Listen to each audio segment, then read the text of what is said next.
Alam mo ba na pwede kang magkaroon ng sakit sa bato nang hindi mo namamalayan? Ang tawag dito ay chronic kidney disease o CKD. Ang CKD ay isang kondisyon kung saan unti-unting nasisira ang iyong kidneys.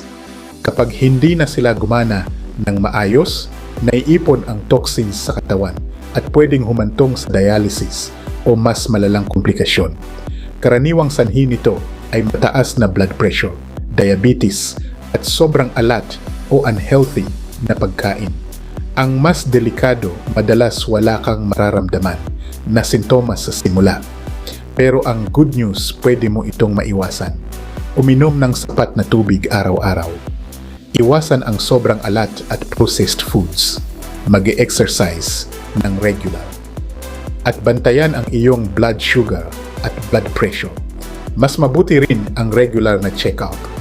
Dahil sa CKD, minsan huli na ang lahat bago mo pa maramdaman. Kaya habang maaga pa, alagaan mo na ang kidneys mo. Follow Curious AI para sa mas marami pang kaalamang pangkalusugan.